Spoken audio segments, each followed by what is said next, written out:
Ya, itu pernyataan dari Panji Gumilang pada saat khutbah Idul Adha kemarin ya.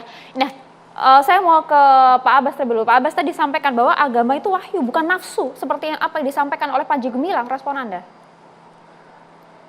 Betul, bahwa Al-Quran itu wahyu dan bukan nafsu. Di sini beliau hanya membicarakan qala Rasulullah sallallahu alaihi wasallam fil Qur'anil Karim.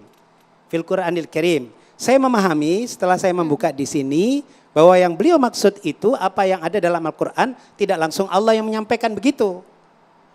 Tapi kan masyarakat umum memahaminya bahwa itu bukan kalam Allah. Karena kalau kita pahami kalam Allah, kita diingatkan laisa kamitsli syai'un.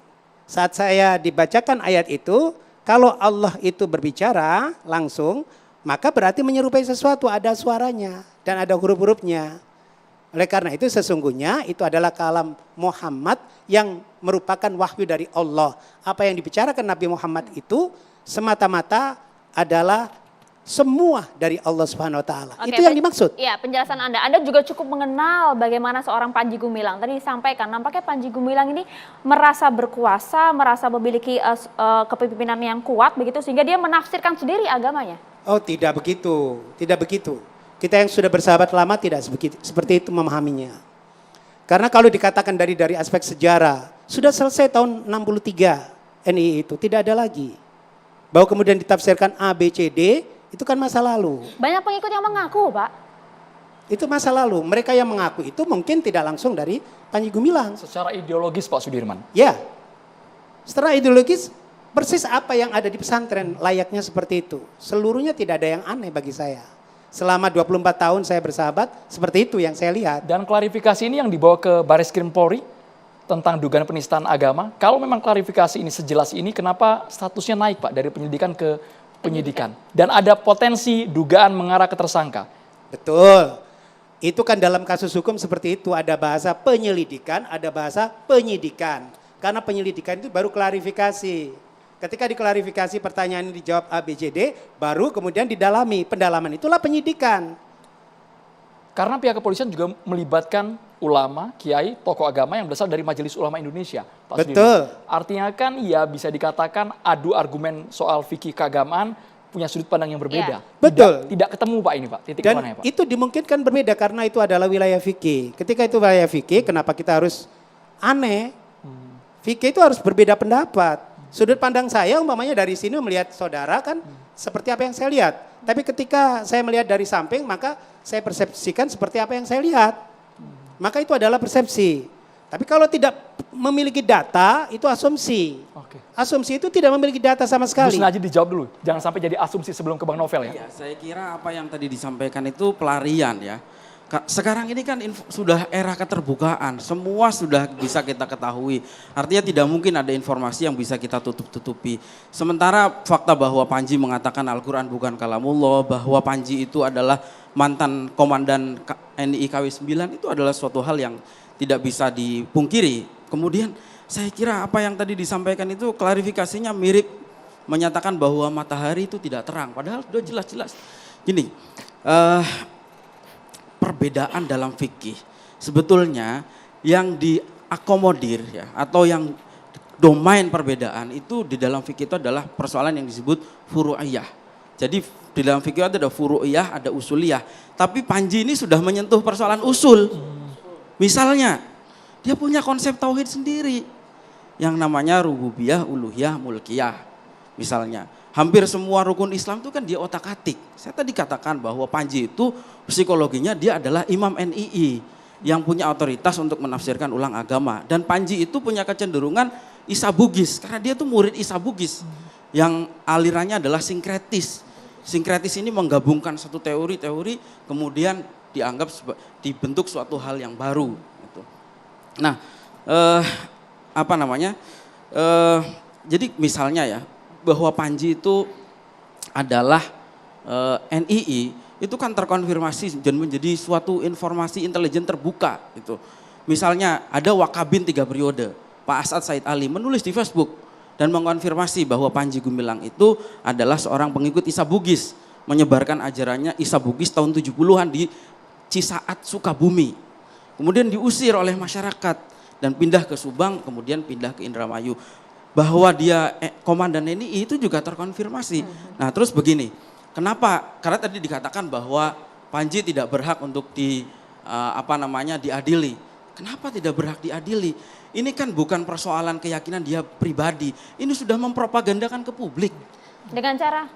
Dia menyampaikannya di dalam berbagai video termasuk melalui channel resmi Az-Zaitun. Kita bisa buka itu Az-Zaitun official di YouTube. Nah begini, soal kebebasan pribadi itu jelas dijamin. Tetapi kalau sudah keluar itu sudah menyangkut kepentingan publik. Di dalam kaidah fikih ada ya dikatakan al-maslahatul ammah muqaddamatun alal maslahatil khassah.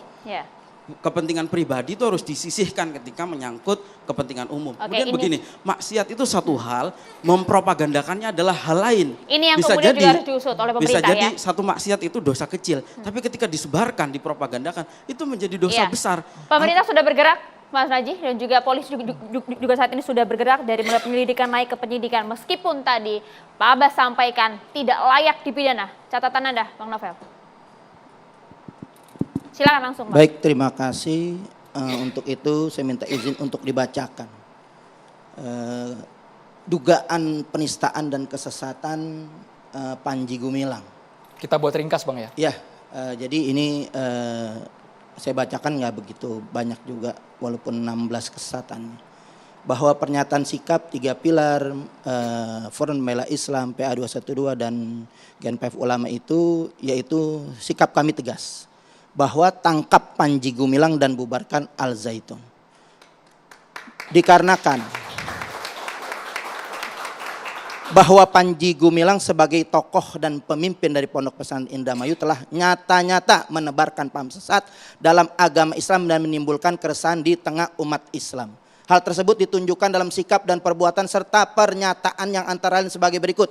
1. Mengatakan bahwa Al-Quran yang telah diturunkan kepada Nabi Muhammad sebagai kalam Nabi Muhammad SAW. 2. Mengajarkan kepada santri untuk menyebut qala Rasulullah SAW fil Qur'anil Karim, yang artinya berkata Rasulullah SAW dan Al-Quran yang mulia sebagai perwujudan ajaran Al-Quran sebagai kalam Nabi Muhammad SAW. 3. Mencampur laki-laki dan perempuan dalam satu shaf sholat berjamaah. 4. Mengajarkan tata cara azan yang tidak sesuai petunjuk Nabi SAW seperti gerakan tangan dan menghadap ke arah jamaah bukan kiblat. 5. Mengajarkan nyanyian salam Yahudi dalam agama Islam. 6. Mengajarkan dan mendakwahkan para khatib Jumat dilakukan oleh perempuan. 7. Mencampur antara non muslim dan muslim dalam shaf berjamaah.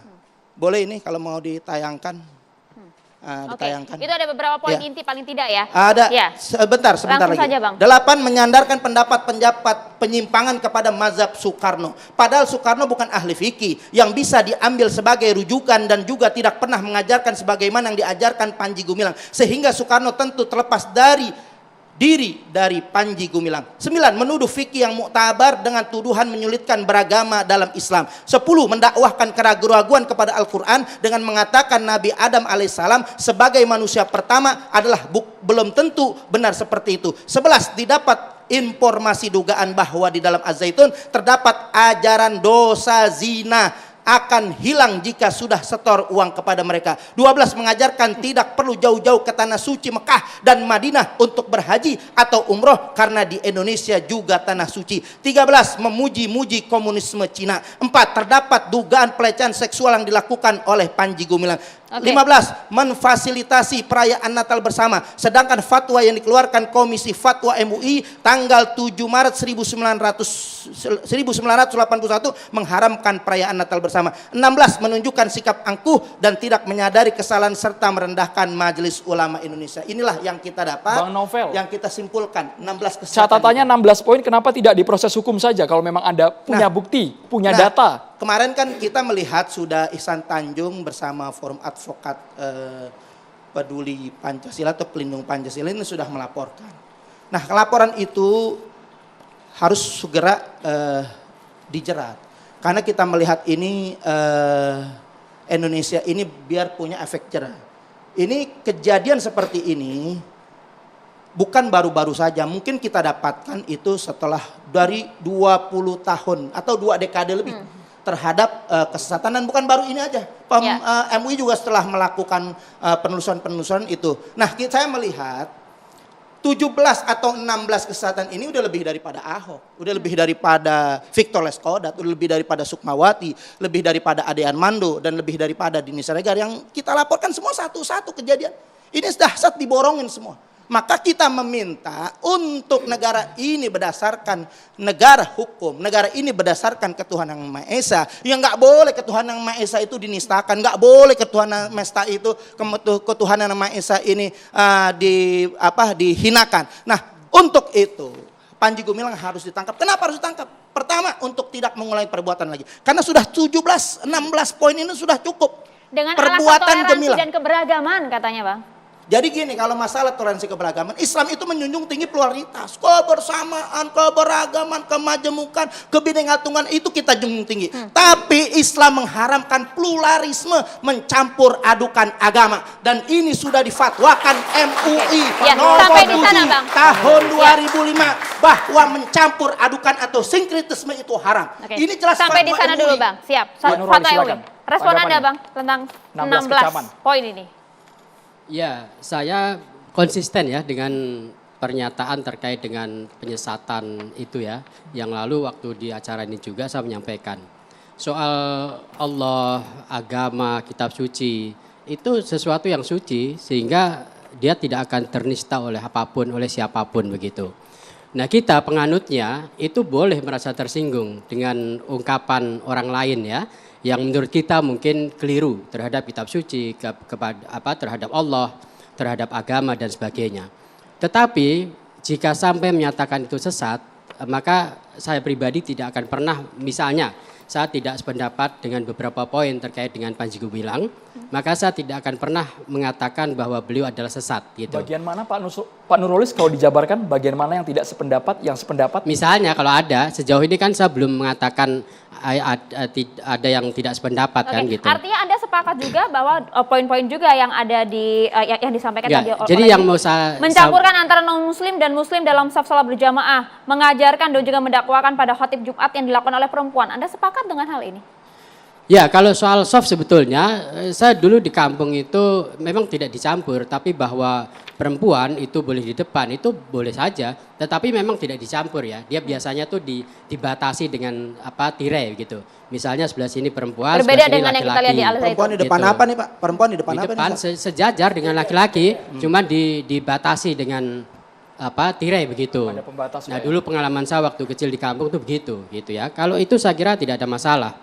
Gitu. Nah, yang mau saya soroti itu sebetulnya begini, kenapa sih kita ini mudah sekali mengatakan orang lain itu sesat gitu ya. Bagi saya soal boleh menilai orang lain itu sesat atau tidak, itu hanya Allah yang berhak itu.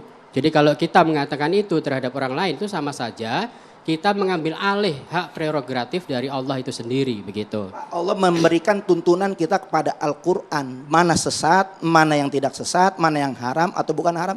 Itu semuanya sudah tertulis. Tinggal Iya. kita mau melaksanakan ajaran itu. Iya, Kalau nggak ada yang sesat ini nggak ada hukuman terhadap orang sesat. Tidak ada pidana penjara. Tidak ada kesalahan. Bagaimana kita hukum bisa menentukan orang salah atau tidak?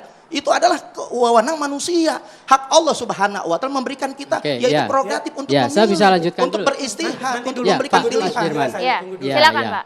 Ya, saya juga menghargai siapapun dengan berlandaskan kepada Al-Quran yang mereka pahami, kemudian mengatakan kepada orang lain sesat, silahkan. Saya kan nggak pernah protes juga kan. Tetapi saya pribadi nggak akan pernah mengatakan itu kepada orang lain. Meskipun misalnya saya bertentangan, berbeda pendapat dengan orang itu begitu. Itu satu. Yang kedua soal kalam ya.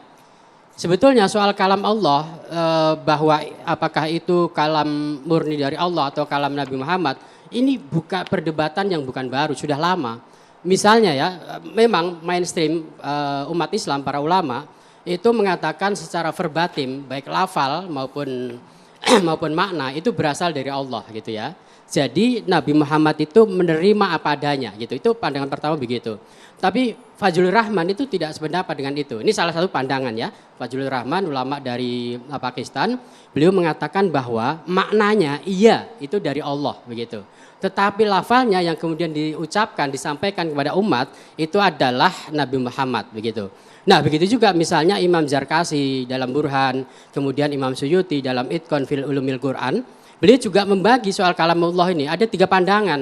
Pandangan pertama tadi, pandangan kedua sebagaimana yang disampaikan oleh Fazlur Rahman, tapi ada juga yang mengatakan Allah itu menyampaikan maknanya, lalu kemudian malaikat itu menyusun lafalnya. Nah lafal itulah yang kemudian disampaikan oleh Nabi Muhammad kepada para sahabat, para pengikutnya gitu. Nah yang mau saya sampaikan adalah perbedaan pandangan terkait dengan kalam ini harusnya tidak sampai mengatakan bahwa itu sesat, tidak.